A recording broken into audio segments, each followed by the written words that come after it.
Hey, Philip Clark here. I'm at the Comic Bug at the Spirit of Independence signing. I'm here with Omaha Perez, who is an artist and writer of Holmes and Bodhisattva, among other things. How you doing, Omaha? Good. How are you, Phil? Good. How's the signing going for you? Oh, good. Yeah, very well. Excellent. So, can you give us a kind of a description of what these books are about? Well, Holmes is my latest.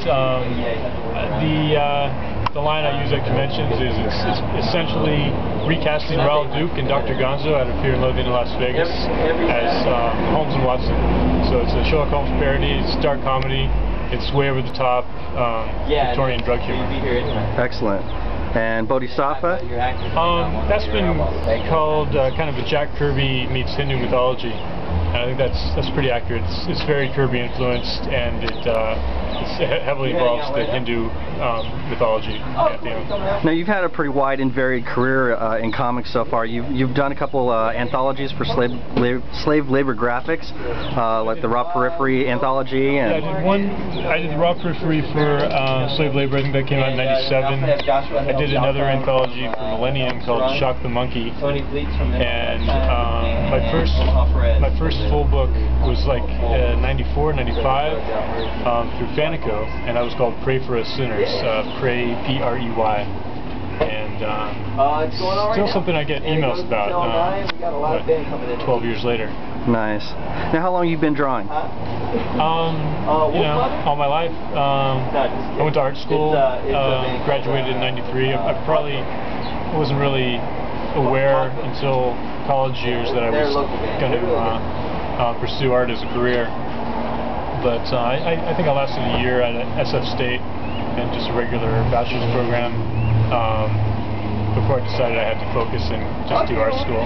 Nice. And yeah, I was out in '93, had my first comics work published. I think it was at the end of '93, a little 3-page painted story I did in school. And yeah, in '94 I was out there, for better or worse, trying to make a living as a freelance illustrator. Nice. So you're from the San Francisco area? Yeah, I was born in San Francisco and raised in Marin County, Sonoma County, and went to college in San Francisco. Now, San Francisco's got a pretty big history in the underground comics movement. I mean, was that influential on you at all? Oh, absolutely, yeah. My parents were very liberal about letting me see that stuff, and my dad had a huge stack of undergrounds that I rifled through my entire life. I'm a big fan of Crumb and S. Clay Wilson, all those guys. Love that stuff. Do you have any other creative influences? Oh, absolutely.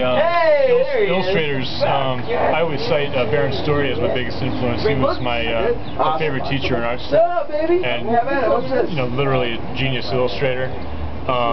Just amazing. And also, a big fan of Sienkiewicz and Mignola. Kirby's huge on me. As well as all sorts of more mainstream illustrators like Dean Cornwell and painters like Klimt and Sheely. Writing-wise, I would say Vonnegut, definitely Philip K. Dick, and Irvine Welsh. If I decide a modern writer, really enjoyed Welsh's writing. Nice. Now, are you an illustrator full-time, and what are you doing during the day to pay the bills? I do computer graphics for a living, and I'm also started teaching drawing and illustration at El Camino Community College near South Bay, and I'm really enjoying that. And I freelance full-time doing computer graphics. I do about at least 30 hours a week on that, and then and the teaching as well, and try to squeeze in the comics where I can. I haven't really been, I stopped pushing the illustration career about the time I got serious about Bodhisattva. I was, working full-time and trying to do comics and illustration. It was just too much, so I quit pushing the illustration and focused on finishing that graphic novel. And yeah, I feel, it's easier to build a build a fan base and an audience through comics than it is through the odd freelance illustration job every couple months. Getting into the business of comics can be pretty challenging at times. What keeps you in the game? I mean, why do you do comics? Well, I do what I want to do, and in the 90s the market wasn't quite so dead, and I always seemed to find a publisher willing to put out whatever I had available. And when I came back with Bodhisattva, I found that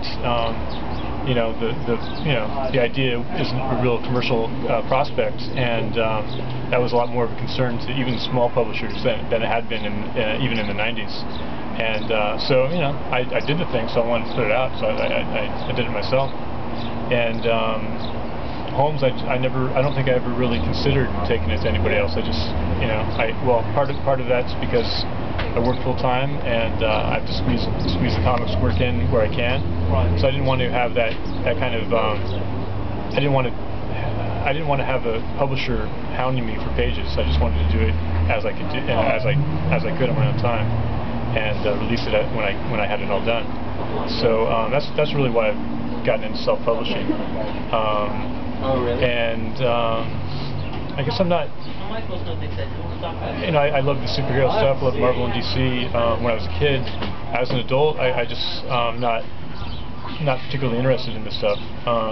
So I'm not interested in creating new superhero titles. I want to do something different, and whether that fits the current marketplace or not, it's not really my concern. I'm going to do what I want to do, and hopefully I'll find an audience. Right.